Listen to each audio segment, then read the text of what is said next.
Alright, we have a lot to get through tonight, so let's get started out here with what we always do. The COVID cases. 6.49 million plus over 8,100. 83,070 plus 280. That's 83,300 over 83,300. 90,258 plus 48. That's over 90,300. 1,429 deaths. 12% positive. 148,000 tests have been taken. 1.2 million tests have been taken. 81,000 people hospitalized. 16,265 people are in ICU. 70.4% have had at least one dose, which is 20.4 million. And 17.2 million have been fully vaccinated, which is 59.6%. Which now comes into word that the CDC is now releasing brand new masks. Which now the CDC is expected to update indoor mask guidance. So let's take a look at those. Let's look at what the CDC has to say. When you're on a mission to find your baby's favorite...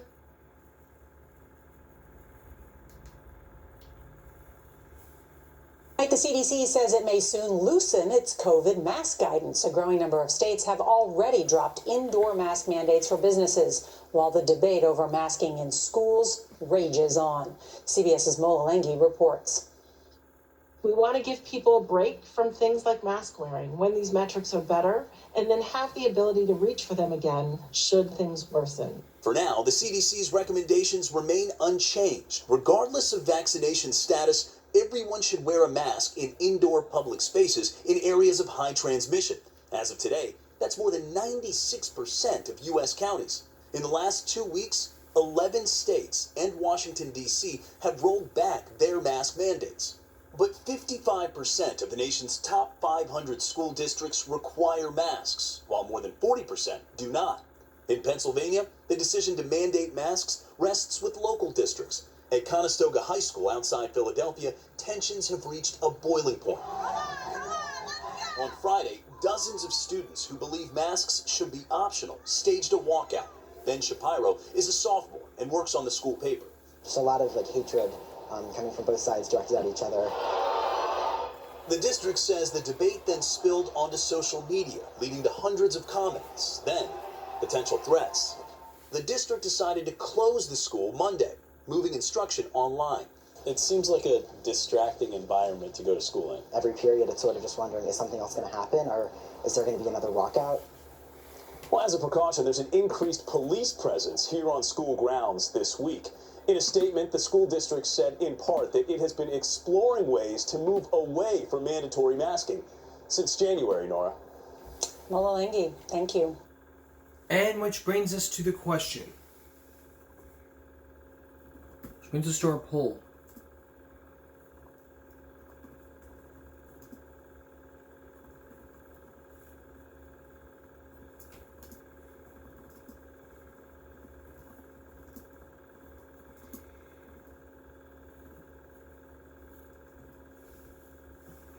Which brings us to the question, which brings us to our poll, which I'm creating right now. Should schools mandate that students wear masks?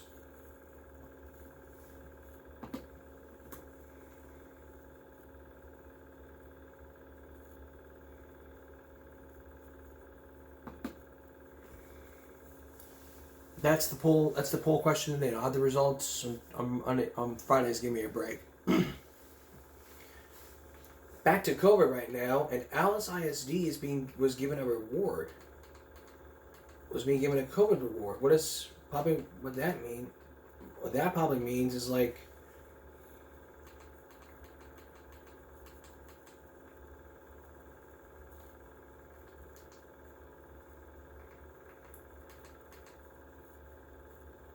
here's what Alice ISD awarded a teacher instead of hardship meditation.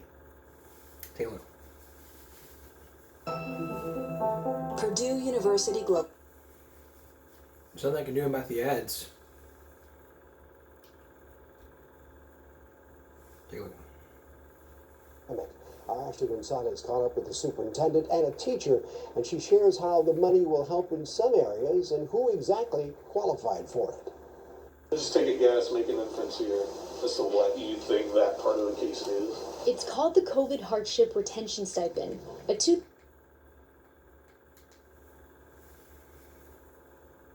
Well, the Alice Independent School District giving all of its employees a $2,000 COVID hardship retention stipend. This is a thank you for sticking with the district throughout the pandemic. Our Ashley Gonzalez caught up with the superintendent and a teacher, and she shares how the money will help in some areas and who exactly qualified for it. Just take a guess, make an inference here as to what you think that part of the case is. It's called the COVID Hardship Retention Stipend, a $2,000 check for all Alice ISD employees, including bus drivers and cafeteria staff. It's nice to, know that hard work is being recognized. Superintendent Dr. Carl Scarborough says he appreciates his staff for working as hard as they can when the pandemic added roadblocks. Going through the Delta, the Omicron, all the different variants, and it's been really a challenge, and our employees have been marvelous. Aside from a salary raise, he hopes the extra cash will encourage his staff to stay with the district, because just this year alone, several teachers have moved on. Over a dozen, which is, we have 320 plus teachers, but, 12 additional, 13 additional teachers, and some of those, 2 or 3 a month. Justin Siller teaches English 2 to sophomores. He's taught for 6 years now, and with experience under his belt, it's still difficult teaching in a pandemic, especially when it's been going on for so long. Last year and this year have been very, very tough. This year, what's tough is now we have everybody back, but, they've lost a lot of time. And trying to get everybody back up to where they should be at this point is the challenge. Because of that challenge, he says it's nice having an extra $2K to use for bills that may have added up. Maybe I can pay off some of my crippling student debt. Maybe I can pay off some credit card debt that we will not talk about. Anything on top of what you have now helps. Alice ISD says they're looking at more ways to reward and keep their employees. They added between $10,000 to $12,000 to teacher salaries to remain competitive with surrounding school districts. Ashley Gonzalez, 3 News. And speaking of our local schools, Flower Bluff ISD, we're at 4 zeros, 1 independent school, one intermediate school student has only had 1, while the rest are zeros. Cool, that's great. But in the meantime, make sure you're wearing your masks, social distance, hand washing, sanitize your hands, disinfect your area, and all that stuff. You can be like Alice ISD and step up to the plate and make sure that we do these things. Next, our main focus here. Teen Dating Violence Awareness Month. The types of teen dating violence which lead to domestic violence. It was Domestic Violence Awareness Month, and we'll tell you what I have when we come back. Well, it's the middle of February, and that means it's Teen Dating Violence Awareness Month. Let's give you some statistics from DoSomething.org, an organization about helping out doing something. Roughly 1.5 million high school boys and girls in the U.S. admit to being intentionally hit or physically harmed last year by someone they were romantically involved with. Sounds like a Jerry Springer thing. Teens who suffer dating abuse often suffer to long-term consequences like alcoholism, eating disorders, promiscuity, thoughts of suicide, and violent behavior. 1 in 3 young people will be in an abusive, unhealthy relationship. The tricky question is, what does an unhealthy relationship even look like? 30% of adolescents in America are victims of sexual, physical, verbal, or emotional dating abuse. In the U.S., about 25% of high school girls have been abused physically and sexually. Teen girls who are abused are 6 times more likely to become pregnant or contact a sexually transmitted disease. Infection. Females between the ages of 16 and 24 are roughly 3 times more likely than the rest of the population to be abused by a intimate partner. 8 states in the U.S. do not consider a violent dating and relationship domestic abuse. Therefore, adolescents, teens, and 20-somethings are unable to apply for a restraining order for protection from the abuser. Violent behavior often begins in the 6th and 12th grade. 72% of the 13 and 14-year-olds are dating. 50% of young people who experience rape or physical and sexual abuse will attempt to commit suicide. Only 1/3 of the teens who are involved in an abusive relationship confide in someone about violence.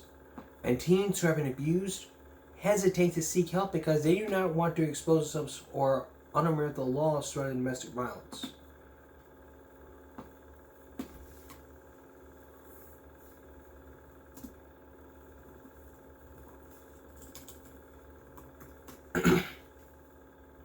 And here's what the CDC put out. These are the 4 types of violence that the CDC put out. Stalking, psychological aggression, sexual violence, and physical violence. How big is the problem? Well, teens often think of these behaviors like teasing, name-calling are normal as part of a relationship. These behaviors can become abusive and develop into serious forms of violence. Many teens do not report unhealthy behaviors because they are afraid to tell family and friends. 1 in 11 female, approximately 1 in 14 male high school students report having experienced physical activity. 26% of women, 15% of men who are victims of contact sexual violence, physical violence, and or stalking by a permanent partner in their lifetime before experience these in other form.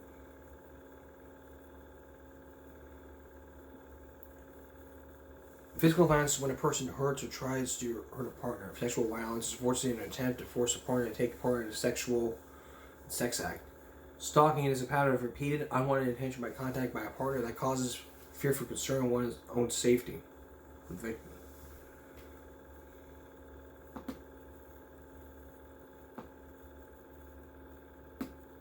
But how can we prevent this from happening?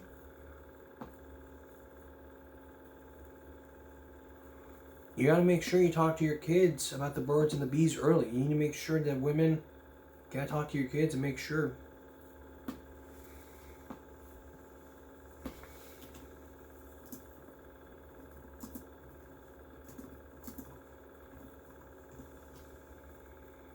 Discussing the warning signs of dating abuse, all kinds, not just physical abuse, creating a positive connection is the issue. Talk about the characteristics of healthy teen relationships, not just the abusive ones. And use statistics sparingly, talking about how the media portrays healthy and unhealthy relationships. And always wear orange. If you wear orange, you are in support. For instance, many popular movies, TV shows, commercials, books, magazines portray stalking or romantic and harmless when it actually is very dangerous. Getting involved, even if you don't have a lot of resources, an information table, classroom discussion, or a school announcement can get the conversation started. You need to ask you if you can write an op-ed to the school newspaper. Your local paper. Support youth-led events and projects. Request a TDVAM proclamation for your state local government, such as from Minnesota. Register your local school for the national school announcements. There's actually local teachers who do a discussion about healthy relationships.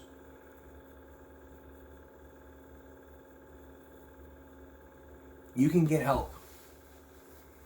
A well-trained peer advocate, connect with the National Dating Abuse Hotline. That number is 1-866-331-9474. Or by texting LOVE IS to 77054. Or you can chat live at loveisrespect.org.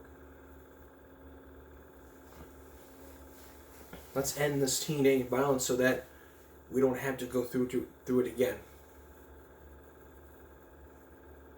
When we come back, the truth about Bob Saget.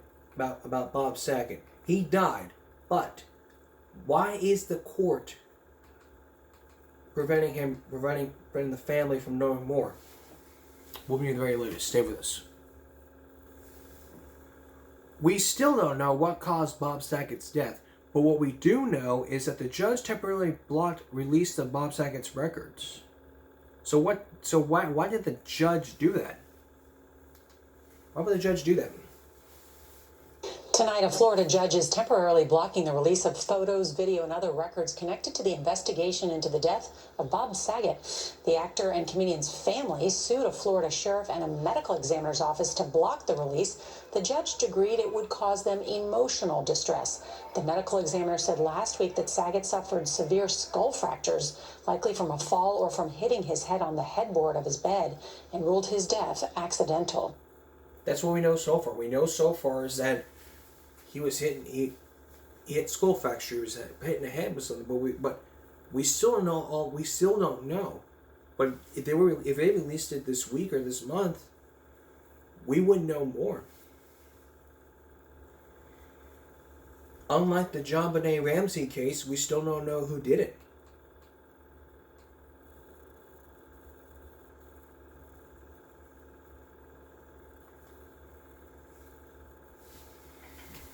But let me tell you, the buck stops here.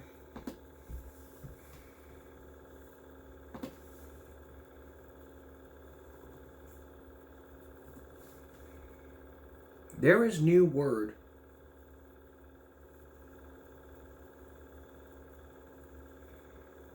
There is new word on 4 years later at a Parkland school shooting. 4 years ago in Parkland, there was a school shooting.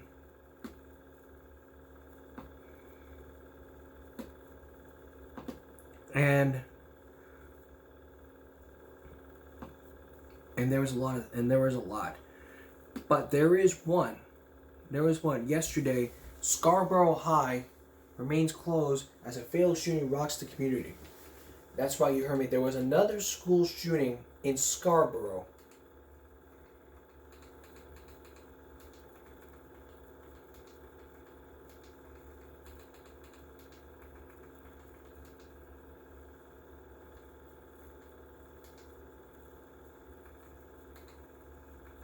So let's bring you the very latest as we now know so far.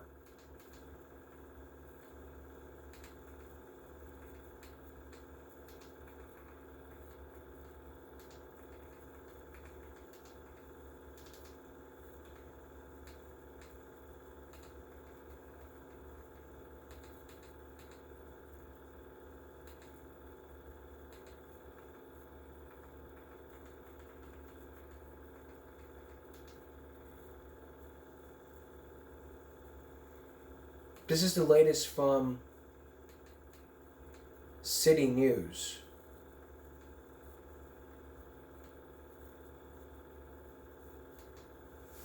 We now know a 14-year-old is charged in this shooting, in which he's a juvenile. Juveniles, if you're a juvenile, you don't, your name's not announced. Take a look. After allegedly pointing a gun and pulling the trigger on someone else. A horrible tragedy involving an 18-year-old being shot and killed while at school yesterday has become even more alarming today.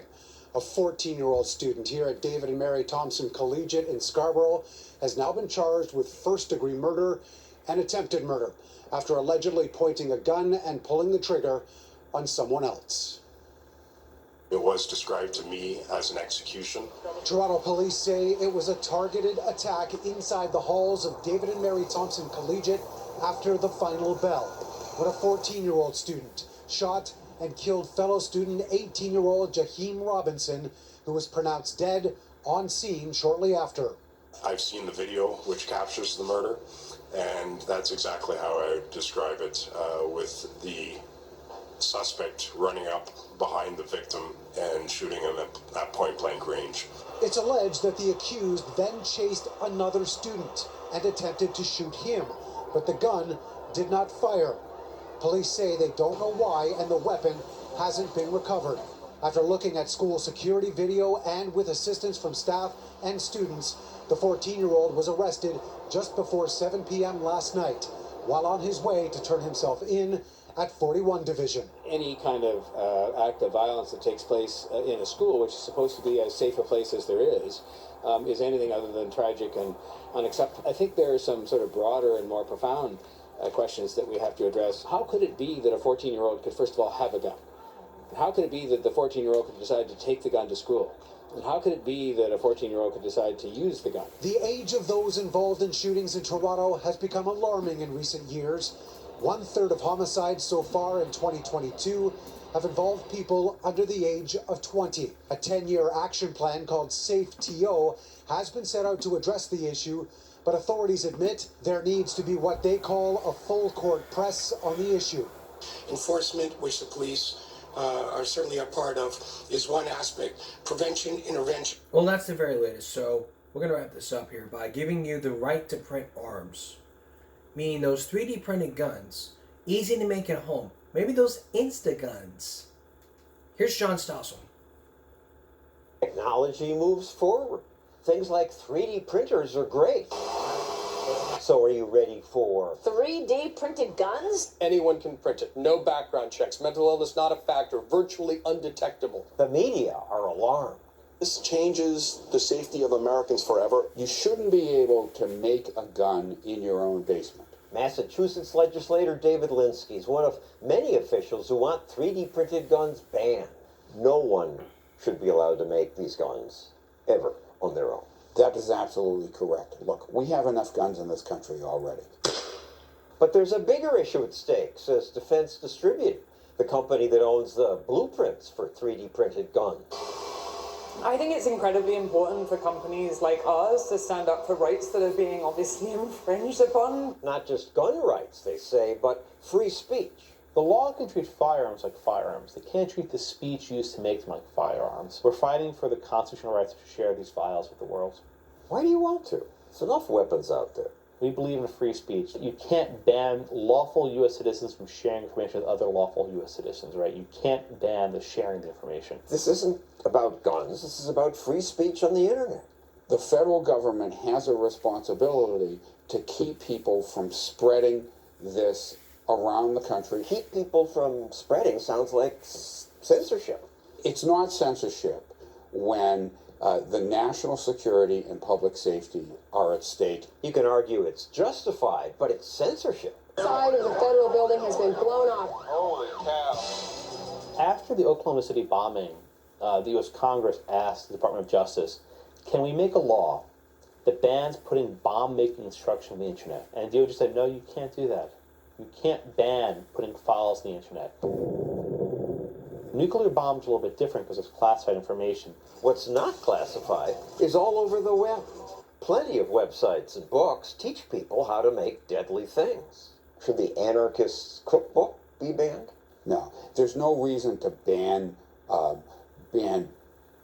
books. There's some deadly recipes in there. The genie is out of the bottle a long, long time ago on the Anarchist Cookbook.